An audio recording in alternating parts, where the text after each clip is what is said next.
नमस्कार साथियों, आपका स्वागत है आपके अपने चैनल जय बजरंग इंस्टीट्यूट पर। आज हम बात करने वाले हैं मध्य प्रदेश के सामान्य परिचय के बारे में। मध्य प्रदेश का सामान्य परिचय जैसा कि आपको हम बताएंगे आज कि मध्य प्रदेश का राजकीय वृक्ष क्या है, राजकीय पक्षी क्या है और राजकीय पशु क्या है। तो सबसे पहले हम इन तीन चीज़ों की चर्चा करेंगे।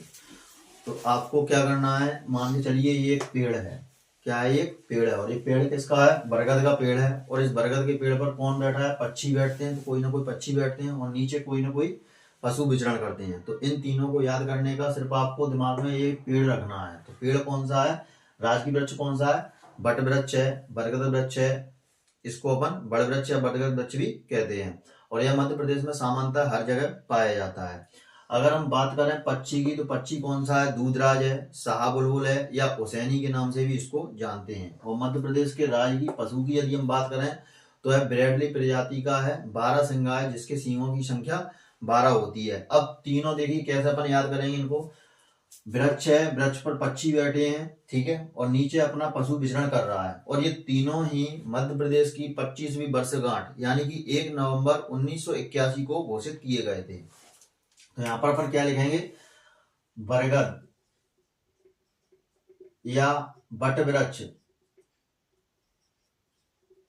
ठीक है। और इसको क्या बोलते हैं अपन? वैज्ञानिक नाम है इसका फाइकस बेंगालेंसिस। फाइकस बेंगालेंसिस, ठीक। ऐसे ही यहाँ पर राजकीय पक्षी क्या है? तो राजकीय पक्षी है अपना दूधराज। दूधराज को अपन क्या बोलते हैं? और शाहबुलबुल,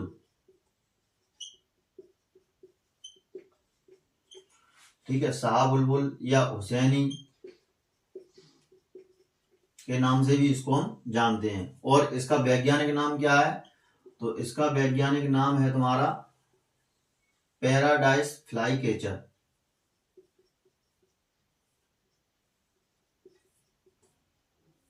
पैराडाइस फ्लाई कैचर। और राजकीय पशु कौन सा है? तो राजकीय पशु है अपना ब्रैडली प्रजाति का, ब्रैडली प्रजाति का। और उसका नाम क्या है तुम्हारा? 12 सिंगा। इसके सींगों की संख्या कितनी है? 12 है। और ये तीनों के तीनों कब घोषित हुए? तो ये तीनों के तीनों 1 नवंबर 1981 को, यानी कि मध्य प्रदेश की 25वीं वर्षगांठ पर, मध्य प्रदेश की 25वीं वर्षगांठ पर। तो मध्य प्रदेश का गठन कब हुआ था? जैसा कि पिछले वीडियो में अपन देख चुके हैं, तो 1 नवंबर 1956 को मध्य प्रदेश का गठन हुआ था। तो उस गठन के बाद इसकी 25वीं जो वर्षगांठ बनाई गई थी, तो यहाँ पर क्या बात की गई थी कि मध्य प्रदेश का एक राजकीय वृक्ष होना चाहिए, राजकीय पशु होना चाहिए और राजकीय तुम्हारा पक्षी होना चाहिए। तो इन तीनों को 1 नवंबर 1981 को घोषित किया गया मध्य प्रदेश की 25वीं वर्षगांठ पर। अब यहाँ पर अपन देखते हैं कि दूधराज पक्षी ये कहाँ पाया जाता है?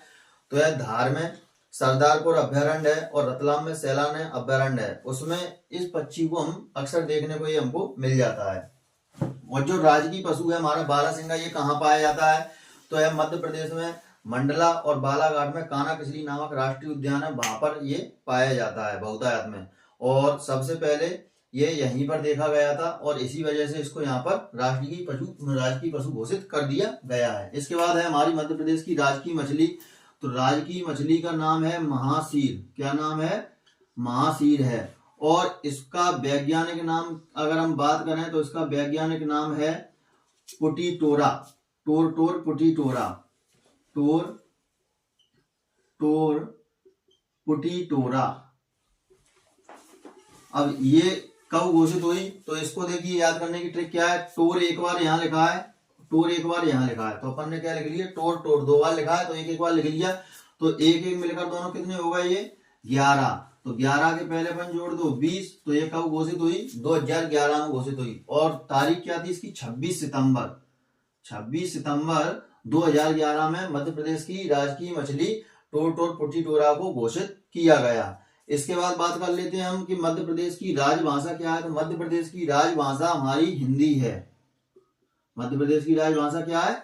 हिंदी है। इसके बाद हम बात कर लेते हैं मध्य प्रदेश की राजकीय फसल कौन सी है। तो मध्य प्रदेश की राजकीय फसल हमारी सोयाबीन है, पिछले सालों की यदि हम बात करते आए तो 2023 में राज्य की फसल सोयाबीन के मामले में मध्य प्रदेश दूसरे स्थान पर था, लेकिन अभी फिलहाल में मध्य प्रदेश सोयाबीन के मामले में फर्स्ट स्थान पर। तो राज्य की फसल अपनी कौन सी है? सोयाबीन है। कौन सी है?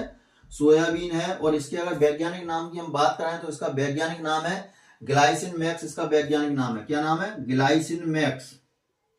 ग्लाइसिन मैक्स इसका वैज्ञानिक नाम है। और अगर हम देखें कि मध्य प्रदेश में सोयाबीन अनुसंधान केंद्र कहाँ है, तो मध्य प्रदेश में सोयाबीन अनुसंधान केंद्र अपना कहाँ है? इंदौर में है। कहाँ पर है? इंदौर में है। और मध्य एशिया का सबसे बड़ा सोयाबीन संयंत्र, यानी कि पूरे एशिया का सोयाबीन सबसे बड़ा जो संयंत्र है वह भी हमारे मध्य प्रदेश के उज्जैन में ही है। कहाँ पर है यह? उज्जैन में है। इसके बाद हम बात कर लेते हैं मध्य प्रदेश का राजकीय पुष्प कौन सा है। तो मध्य प्रदेश का जो राजकीय पुष्प है उसे हम सफेद लिली के नाम से जानते हैं। किसके नाम से जानते हैं? सफेद लिली के नाम से जानते हैं। और इसके अगर हम वैज्ञानिक नाम की बात करें तो इसका वैज्ञानिक नाम है आपका लिलियम कैंडीमम। क्या है? लिलियम कैंडीमम इसका वैज्ञानिक नाम है। अब बात करते हैं मध्य प्रदेश के राजकीय नाटक के बारे में। तो मध्य प्रदेश का जो राजकीय नाटक है वह माच है और यह मालवा क्षेत्र में प्रचलित है। और मध्य प्रदेश के यदि हम राजकीय नृत्य की बात करें तो राजकीय नृत्य हमारा राई है, जो कि महिलाओं द्वारा गाया जाता है, मतलब महिलाओं द्वारा किया जाता है। और राई नृत्य के चलते राम सहाय पांडे को 2022 में पद्मश्री अवार्ड भी दिया गया है। तो मध्य प्रदेश का राजकीय नाटक कौन सा है? मध्य प्रदेश का राजकीय नाटक है माच, ठीक है। और राजकीय नृत्य कौन सा है? राई। और 2022 में किसे पुरस्कार दिया गया है? राम सहाय पांडे को। किसे दिया गया है? राम सहाय पांडे को पद्मश्री पुरस्कार से सम्मानित किया गया है।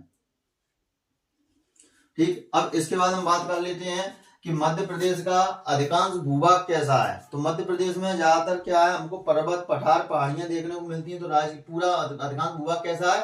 पठारी है। अब इसके बाद बात कर लेते हैं कि मध्य प्रदेश में भू आवेष्टित राज्य कैसा है? भू आवेष्टित राज्य कहने का मतलब यह कि मध्य प्रदेश की सीमा किसी भी समुद्री क्षेत्र से नहीं लगती है, कोई भी इसके पास द्वीपीय क्षेत्र नहीं है, इसलिए इसको क्या कहते हैं? भू आवेष्टित राज्य कहते हैं। इसके बाद मध्य प्रदेश की राजकीय नदी कौन सी है? तो मध्य प्रदेश की राजकीय नदी हमारी नर्मदा नदी है। कौन सी नदी है? नर्मदा नदी है। भारत में इसकी लंबाई 1312 किलोमीटर है और मध्य प्रदेश में यह 1077 किलोमीटर पर बहती है। मध्य प्रदेश के राजकीय खेल की यदि हम बात करें तो मध्य प्रदेश का राजकीय खेल हमारा मलखंभ है। कौन सा है? मलखंभ है। और यह 2013 से हमारे यहाँ प्रचलित है और 2013 से ही मलखंभ के लिए प्रभास जोशी पुरस्कार दिया जाता है। इसके बाद कौन सा पुरस्कार दिया जाता है? प्रभास जोशी। तो यहाँ पर लिख सकते हैं प्रभास जोशी पुरस्कार। प्रभास जोशी पुरस्कार दिया जाता है। कब से चालू है? 2013 से। इसके बाद मध्य प्रदेश का राजकीय फल, राजकीय फल की यदि हम बात करें तो राजकीय फल हमारा आम है। और इसका वैज्ञानिक नाम की यदि हम बात करें तो इसका वैज्ञानिक नाम है मैंगीफेरा। क्या है इसका वैज्ञानिक नाम? मैंगीफेरा इसका वैज्ञानिक नाम है। और यदि हम बात करें इसमें तो रीवा का सुंदरजा आम है, जिसको 2022 में जीआई टैग भी मिल चुका है। मध्य प्रदेश के राष्ट्रीय गान की यदि हम बात करें तो सबने सुना होगा, सुख का दाता सबका साथी मेरा मध्य प्रदेश है, माँ की गोद पिता का आश्रय मेरा ये मध्य प्रदेश है। तो ये हमारा मध्य प्रदेश का क्या है? राष्ट्रीय गान है। और मध्य प्रदेश के राष्ट्रीय गान के गायक कौन है? तो गायक हैं शांत शांतनु मुखर्जी हैं, जो कि खंडवा से संबंधित हैं। और इसके लेखक हैं महेश श्रीवास्तव। और जो इसकी संगीत की रचना है, लय ध्वनि है, वह किसने दी है? सुनील झा ने दी है। तो ये पॉइंट आपको विशेष करके याद रखने हैं। तो यहाँ पर अपन क्या लिखेंगे? मध्य प्रदेश का राष्ट्रीय गान क्या है? सुख का दाता, सुख का दाता सबका साथी, सबका साथी। ठीक है, यहाँ पर अपन और डॉट डॉट लिख देंगे। तो ये हो जाएगा मध्य प्रदेश का राष्ट्रीय गान। अब अपन क्या लिखेंगे?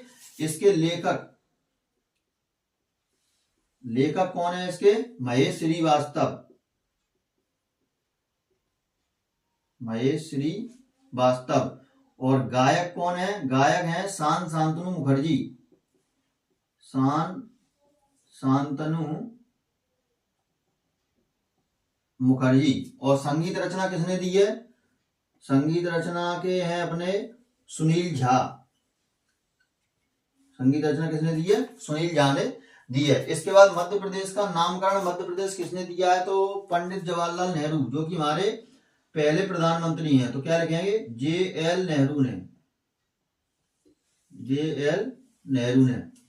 और मध्य प्रदेश को किस नाम से जाना जाता है, तो इसको टाइगर प्रदेश, हृदय प्रदेश, ठीक है, सोया स्टेट और तुम्हारे कई नामों से इसको जाना जाता है। इसके बाद है मध्य प्रदेश का उच्च न्यायालय कहाँ है, हाईकोर्ट कहाँ है, तो ये कहाँ पर है, अपनी जबलपुर में। कहाँ पर है ये, जबलपुर में। खंडपीठ की यदि हम बात करें तो खंडपीठ कहाँ है, तो इंदौर और ग्वालियर में इसकी खंडपीठ है। कहाँ है, इंदौर व ग्वालियर में इसकी खंडपीठ है। और तीसरी खंडपीठ भोपाल में अभी प्रस्तावित है, इसके लिए अभी मंजूरी नहीं मिली है। अब मध्य प्रदेश के हम प्रथम CM की बात करें तो कौन है, पंडित रविशंकर शुक्ल है। कौन है, पंडित रविशंकर शुक्ल। और ये कब बने थे, तो ये बने थे तुम्हारे 1956 में, ठीक है। इसके बाद है तुम्हारे मध्य प्रदेश में वर्षा कैसी होती है, तो मध्य प्रदेश में सामान्यतः वर्षा, औसतन वर्षा कितनी होती है, 112 सेंटीमीटर होती है। कितनी होती है, 112 सेंटीमीटर होती है। और मध्य प्रदेश में यदि सबसे कम वर्षा की हम बात करें तो भिंड के गौर क्षेत्र में 50 सेंटीमीटर से 55 सेंटीमीटर के आसपास वर्षा होती है, ठीक है। इसके बाद हम बात करते हैं मध्य प्रदेश की जलवायु कैसी है, तो मध्य प्रदेश की जलवायु उष्णकटिबंधीय मानसूनी जलवायु है। कैसी जलवायु है, उष्णकटिबंधीय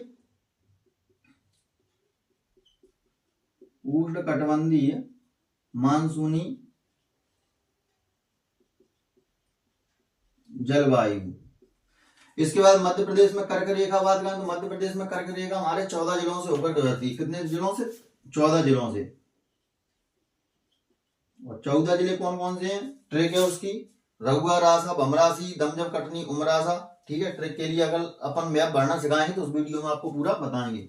इसके बाद मध्य प्रदेश के पड़ोसी राज्य कौन कौन से हैं, मध्य प्रदेश की सीमा कितने राज्यों से लगती है, तो उत्तर में अगर हम देखेंगे तो उत्तर प्रदेश है। साइड में यदि हम उत्तर पश्चिम में देखेंगे तो तुम्हारा कौन सा है, राजस्थान है। और इधर हम पश्चिम साइड में देखेंगे तो गुजरात है। नीचे दक्षिण में देखेंगे तो महाराष्ट्र है। और इधर साइड में अगर हम देखेंगे पूरब में, तो पूरब में कौन है, अपना छत्तीसगढ़ है। तो कितने राज्यों से सीमा लगती है, 1 2 3 4 5 राज्यों से इसकी सीमा लगती है। कितने राज्यों से लगती है, 5 राज्यों से इसकी सीमा लगती है। इसके बाद मध्य प्रदेश का मानक समय रेखा जो कि 82.5 डिग्री है, वह मध्य प्रदेश में किस जिले से होकर निकलती है, तो सिंगरौली जिले से होकर निकलती है। क्या है, 82.5 डिग्री, 82.5 डिग्री। और कहां से निकलती है, सिंगरौली से निकलती है।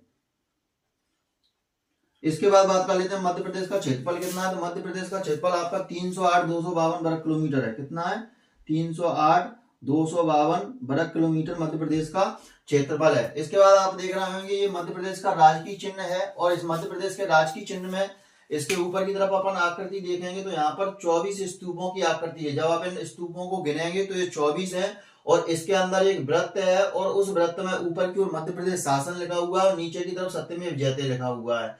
और एक तरफ धान की बालियां हैं और एक तरफ तुम्हारी गेहूं की बालियां हैं, जो राज्य की सतत विकास की आकांक्षा को दर्शाती हैं कि राज्य में विकास किस दृष्टि से है। बीच में आपका अशोक स्तंभ से सिंह लिया, अशोक स्तंभ की आकृति का सिंह लिया गया है, जिसमें 3 सिंह आपको आगे की तरफ दिखाई देते हैं, चौथा इसके पीछे की तरफ दिखाई देता है। और इसके पीछे चारों तरफ राजकीय वृक्ष, बट वृक्ष को दर्शाया गया है। तो ये आपका मध्य प्रदेश का कुछ सामान्य परिचय है। इसमें आपको यदि कोई दिक्कत आती है तो कमेंट सेक्शन में लिखकर पूछ सकते हैं। मिलते हैं अगले वीडियो में। जय हिंद, जय भारत।